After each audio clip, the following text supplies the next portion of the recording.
அஸ்ஸலாமு அலைக்கும் வரஹ்மத்துல்லாஹி தஆலா வபரகாத்துஹு. பிஸ்மில்லாஹிர் ரஹ்மானிர் ரஹீம். வஅன் அனஸ் ரலியல்லாஹு அன்ஹு அன்னஹு قال جاء رجل الى النبي صلى الله عليه وسلم فقال يا رسول الله اني اريد سفرا فزودني فقال زودك الله التقوى قال زدني قال وغفر ذنبك قال زدني قال ويسر لك الخير حيثما كنت رواه الترمذي وقال حديث حسن. ஃபிக்ஹ் சட்ட தொடரிலே நம்மிடமிருந்து வெளியூருக்கு நம்முடைய பிள்ளைகள் உற்றார் உறவினர்கள் நம்மிடமிருந்து விடைபெற்று செல்லும்போது அவர்களிடத்தில் நாம் என்ன வசியத்து செய்வது, என்ன சொல்லி அனுப்புவது என்பது பற்றிய பாடம் இன்றைக்கு இடம்பெறுகிறது. வெளியூருக்கு செல்லலாம் அல்லது வெளிநாடுக்கு செல்லலாம். அப்போது நாம் சாதாரணமாக சென்று வாருங்கள், வென்று வாருங்கள் என்றெல்லாம் வசனம் பேசுவதை விட பெருமானார் ரசூலே கரீம் ஸல்லல்லாஹு அலைஹி வஸல்லம் அவர்கள் சில வார்த்தைகளை கற்றுக் கொடுத்திருக்கிறார்கள்.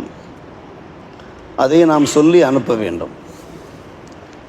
பயணம் என்பது மிக முக்கியமான ஒரு விஷயம். அதில் பாதுகாப்பு தேவைப்படுகிறது. எந்த நல்ல நோக்கத்துக்காக வெளியூர் வெளிநாடு பயணம் புறப்படுகிறோமோ அந்த பயணம் வெற்றியாக அமைய வேண்டியிருக்கிறது. அந்த நோக்கங்கள் நிறைவேற வேண்டியிருக்கிறது. நல்ல நோக்கங்கள் நிறைவேற வேண்டுமென்றால், பயணம் பாதுகாப்பாக அமைய வேண்டுமென்றால், இறையச்சம் இறை பொருத்தத்தோடு அது நடைபெற வேண்டுமென்றால் பெருமானார் ரசூலே கரீம் ஸல்லல்லாஹு அலைஹி வஸல்லம் அவர்கள் பயனாளிகளுக்கு சில ஆலோசனைகளை வழங்கியிருக்கிறார்கள். அதைத்தான் நாம் இன்றைக்கு பார்த்து கொண்டிருக்கிறோம். பெருமானார் ரசூலே கரீம் ஸல்லல்லாஹு அலைஹி வஸல்லம் அவர்களிடத்தில் மாலிக் இப்னு அல் ஹுவைரிஸ் என்பவர் எடுத்துரைக்கிறார். நாங்கள் நபிகள் நாயகம் ஸல்லல்லாஹு அலைஹி வஸல்லம் அவர்களிடத்தில் 20 நாட்கள் தங்கியிருந்தோம். அவர்களிடத்தில் உபதேசம் பெறுவதற்காக, மார்க்க விளக்கங்கள் பெற. நாங்கள் எல்லோருமே ஷபபத்தும் முத்தகாரிபும், சமகாலத்து இளைஞர்களாக இருந்தோம். ஷபபா ஷாபுடைய பன்மைதான் ஷபபா, இளைஞர்களாக 20 நாட்கள் நாங்கள் தங்கியிருந்தோம். நபி அவர்கள் எங்கள் மீது மிக கருணை மிக்கவராக, மென்மை மிக்கவராக இருந்தார்கள். அவர்கள் விளங்கி கொண்டார்கள், 20 நாட்கள் ஆகிவிட்டன, இந்த இளைஞர்களுக்கு அவர்களுடைய குடும்பம் நினைவுக்கு வந்துவிட்டது, பெற்றோர் நினைவுக்கு வந்து விட்டார்கள் என்பதை எங்களுடைய முகங்களை பார்த்து பெருமானார் ரசூலே கரீம் ஸல்லல்லாஹு அலைஹி வஸல்லம் அவர்கள் விளங்கி கொண்டு கருணை மிக்கவர்கள் எங்களிடத்தில் விசாரித்தார்கள். உங்களுடைய குடும்பத்தில் நீங்கள் யாரை யாரையெல்லாம் விட்டு வந்திருக்கிறீர்கள் என்று நாங்கள் பதில் சொன்னோம். அப்படியானால் 20 நாட்கள் கடந்து விட்டன, உங்களுக்கு உங்களுடைய குடும்ப நினைவு வந்து விட்டது, ஞாபகம் வந்து விட்டது. இர்ஜியுலா அஹ்லீக்கும் உபதேசம் செய்கிறார்கள். ஃபஅகீமு ஃபீஹிம் வஅல்லிமூஹும் வமுரூஹும் வஸல்லு ஸலாத்த கதா ஃபிஹீனி கதா வஸலாத்த கதா ஃபிஹீனி கதா. நீங்கள் வீட்டிற்கு சென்றதற்கு பின்னாலே ஃபஅகீமு ஃபீஹிம், அங்கே நீங்கள் தங்கியிருக்கிற போது வஅல்லிமூஹும், இங்கே இந்த 20 நாட்கள் என்ன நீங்கள் உபதேசங்கள் கற்றீர்களோ, மார்க்க ஞானங்களை தெரிந்தீர்களோ, அதை நீங்கள் அவர்களுக்கு கற்பியுங்கள், சொல்லித்தாருங்கள். சொல்லித்தருவதோடு முருகும் இறை கட்டளைகளை அவர்களுக்கு நீங்கள் ஏவுங்கள். எந்த அளவுக்கு என்றால், எந்த நேரத்தில் என்ன தொழுகை தொழுவது என்பதையெல்லாம் அவர்களுக்கு எடுத்து சொல்லுங்கள், பாடமாக படித்து சொல்லுங்கள். காரணம், எல்லாமே புதுசாக இஸ்லாத்திற்கு வந்தவர்கள். தொழுகை நேரம் வந்துவிட்டால், பள்ளிவாசலுக்கு சென்று நீங்கள் தொழக்கூடிய வாய்ப்பு உங்களுடைய ஊரில் இல்லாவிட்டால், வீட்டிலேயே நீங்கள் என்ன செய்யுங்கள், உங்களில் ஒருவர் பாங்கு சொல்லட்டும், வீட்டிலே பாங்கு சொல்லட்டும். வலியோ உம்முக்கும் அக்பருக்கும், உங்களில் யார் மூத்தவரோ பெரியவரோ இமாமத்து செய்யட்டும். சல்லு கமார் ஐத்துமுனி உசல்லி, என்னை எப்படி நீங்கள் தொழ கண்டீர்களோ அதே போன்று நீங்கள் தொழுதால் போதுமானது என்று சொல்லி அனுப்புகிறார். சாதாரணமாக விடை அனுப்பலாம், சென்று வாருங்கள், உங்களுடைய வேலைகளை முடித்து வாருங்கள், உங்களுடைய வேலைகளில் கடமைகளை நீங்கள் கண்ணும் கருத்துமாக இருங்கள் என்றெல்லாம் சொல்லி அனுப்பியிருக்கலாம். ஆனால் இவ்வளவு ஒரு அழகான சுருக்கமான ஒரு உபதேசம் செய்து அனுப்புகிறார். நீங்கள் ஊருக்கு சென்றீர்கள் என்றால் இறை கட்டளைகளை சரியான முறையில் கடைபிடியுங்கள்.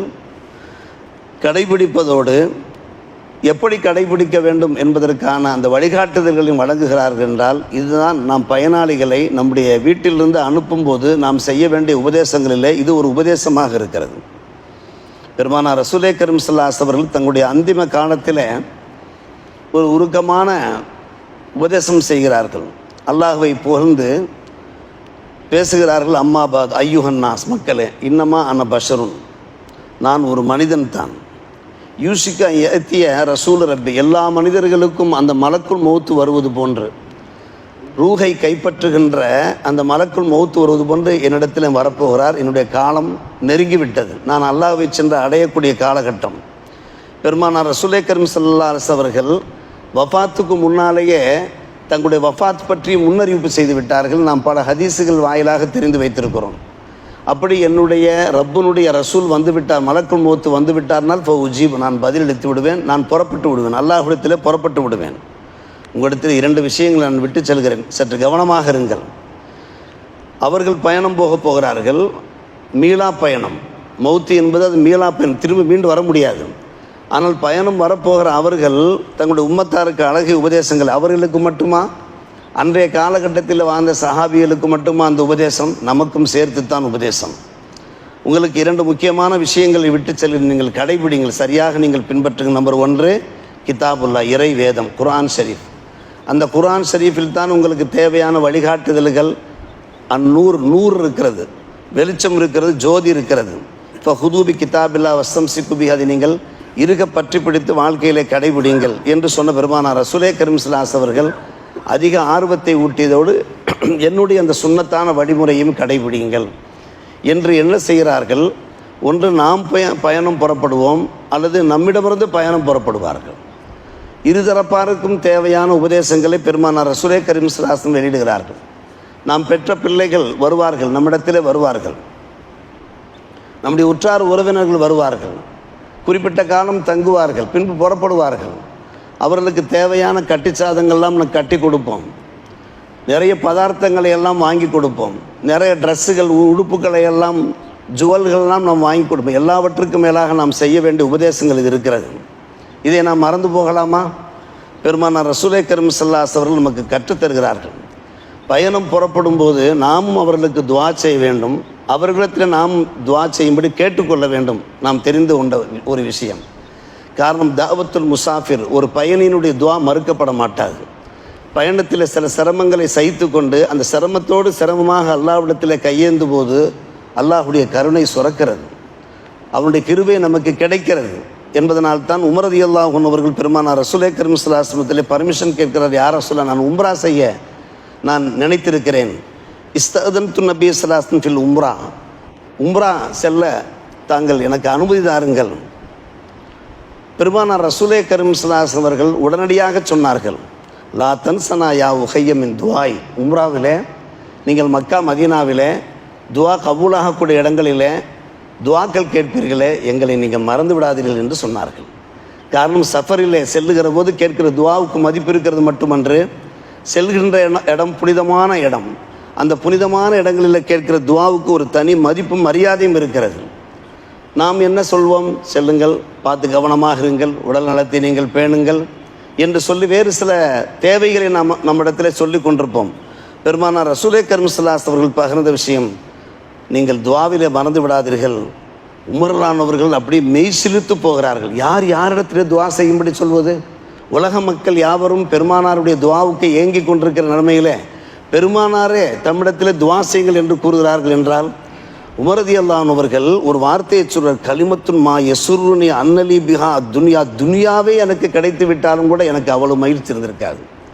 பெருமானார் ரசூலே கரீம் ஸல்லல்லாஹு அலைஹி வஸல்லம் அந்த பணிவான அந்த கோரிக்கை இருக்கிறதே, அந்த கோரிக்கை என்னை மெய்சிலிருக்க வைத்து, நான் சாதாரணமான ஒரு மனிதன், சையதுல் அவ்வலின் வல் ஆஹிரின், சர்தாரே தோஜஹான், அவர்கள் எங்களிடத்தில் துஆ செய்யுங்கள் என்று கேட்கிறார்கள் என்றால், ஒரு பயணம் என்பது எப்படி அமைய வேண்டும்? நாம் பயணம் புறப்படுவதாக இருக்கலாம், பிறரை பயணம் அனுப்புவதாக இருக்கலாம். குறிப்பாக ஒரு துஆ சொல்லி அனுப்ப வேண்டும். ஹாஜிமார்கள், உம்ரா செய்யக்கூடியவர்கள், அவர்கள் பயணம் புறப்படும் போது அவர்களிடத்தில் ஒரு துஆவை சொல்லி அனுப்புகிற ஒரு நடைமுறை இருக்கிறது. அஸ்தௌதி உல்லாஹ தீனக்க வ அமானத்தக்க வ ஹவாத்திம அமலிக்க, அஸ்தௌதி உல்லாஹ தீனக்க வ அமானத்தக்க வ ஹவாத்திம அமாலிக்க. அல்லாஹ்விடத்திலே நாங்கள் உங்களை பொறுப்பு ஒப்படைக்கிறோம். உங்களுடைய தீன் பாதுகாக்கப்பட, உங்களுடைய அமானிதம் பாதுகாக்கப்பட, உங்களுக்கு நல்ல முடிவுகளாக ஏற்பட. ஹவாத்தீமா அமாலிக்கு, ஹாத்திமா என்றாலே நல்ல முடிவுகள். நீங்கள் செல்லுகின்ற போது நீங்கள் எடுக்கின்ற துவங்குகின்ற காரியங்கள் யாவுமே நல்ல முறையிலே நிறைவடைய வேண்டும் என்று நாங்கள் அல்லாஹ்விடத்திலே உங்களை பாதுகாப்பாக ஒப்படைக்கிறோம். காரணம், இறை பாதுகாப்பை விட ஒரு உயர்ந்த பாதுகாப்பு என்ன? உயர்ந்த ரயில்களில் நாம் புறப்பட்டு செல்லுவோம், ஃப்ளைட்டில் நாம் புறப்பட்டு போவோம். அல்லாஹ்வுடைய பாதுகாப்பு வேண்டுமா இல்லையா? அல்லாஹ் தான் நமக்கு அமானிதமாக இருக்கிறான். அஸ்தௌதி உல்லாஹ் தீனக்க வ அமானத்தக்க வ ஹவாத்திம அமலிக்க. நாம் வாசித்த அந்த ஹதீஸில் அனஸ் ரலியல்லாஹு அவர்கள் அறிவிக்கின்றார்கள், பெருமானார் ரசூலே கரீம் ஸல்லல்லாஹு அலைஹி வஸல்லம் ஒரு மனிதர் வந்து, யா ரசூலல்லாஹ் இன்னி உரிது சஃபரா, நான் பயணம் போகிறேன், இப்போ ஜவ்விதினி, எனக்கு ஏதாவது நீங்கள் ஒரு கட்டிச்சாதம் தாருங்கள் என்று சொன்னார்கள். கட்டிச்சாதம் என்றால் ஏதாவது உணவுப் பொருள் தாருங்கள் என்பது பொருள் அல்ல. உணவுப் பொருள் பதார்த்தங்கள் தாருங்கள், பச்சனங்கள் தாருங்கள் என்பது பொருள் அல்ல. மாறாக எனக்கு ஏதாவது உபதேசம் செய்யுங்கள் என்பது பொருளாகும். பெருமானார் ரசூலே கரீம் ஸல்லல்லாஹு அலைஹி வஸல்லம் அவர்கள் உபதேசம் செய்வது ஒரு புறம் இருக்க, ஜவ்வதக்கல்லாஹு அத்தக்வா ஃபைன்ன கைர ஜாதி தக்குவ தஸவ்வது ஃபைன்ன கைர ஜாதி தக்கு. நாம் எடுத்து செல்கின்ற கட்டிச்சாதங்களே இறையச்சம் தான் சிறந்த கட்டிச்சாதம். அல்லாஹ் உங்களுக்கு இறையச்சத்தை கட்டிச்சாதமாக தருவானாக, பயணச்சாதமாக தருவானாக. யார சொல்ல, இன்னும் கொஞ்சம் எனக்கு துவா செய்யுங்கள், கஃபர தம்பக்க, உங்களுடைய பிழையை அல்லாஹ் பொறுப்பானாக, இன்னும் கொஞ்சம் எனக்கு கேளுங்கள், துவா செய்யுங்கள். யார சொல்லா எஸ்ஸரல்லா எஸ்ஸரலக்கல் ஹைர ஹைசுமா குறித்து, நீங்கள் எங்கு சென்றாலும் உங்களுக்கு அல்லாஹ் ஹைரு பரக்கத்தை தந்தருவானாக. இவ்வளோ அழகான வாசகங்கள் பாருங்கள் அருமை சகோதரர்களே. நாம் நம்முடைய பிள்ளைகளை வழி அனுப்புகிற போது, நாம் புறப்படும் போது நாம் ஓதிக்கொள்ள வேண்டிய ஒரு அற்புதமான துவா தான் ஜவ்வதக்கல்லாஹு தக்வா கஃபரல்லாஹு தம்பக்க மற்றும் எஸ்ஸர லக்கல் ஹைர ஹைசுமா குந்து. நீங்கள் எங்கிருந்தாலும் உங்களுக்கு ஹைரு பரக்கத்து கிடைக்குமாக என்கிற ஒரு துவாவை விட ஒரு உயர்ந்த துவா, ஒரு உன்னத துவா என்ன இருக்க முடியும்? எனவே தான் இன்றைய இந்த ஃபிக்ஹ் பாடத்திலே இந்த சட்டங்களையும் சேர்த்து சொல்கிறார்கள். நாம் பயணம் புறப்படுகிற போது அல்லது பயனாளிகளை நாம் அனுப்புகிற போது நாம் அவர்களிடத்திலே சொல்லிக்கொள்ள வேண்டிய உபதேசங்கள் என்ன, அவர்களுக்கு செய்ய வேண்டிய பிரார்த்தனைகள் என்ன என்பதை அறிந்து நாம் வாழ்க்கையிலே செயல்படுத்துவோம். அல்லாஹ் நல்லோர் புரிவானாக. வாஹிர் தாவானா அல்ஹம்துலில்லாஹி ரப்பில் ஆலமீன்.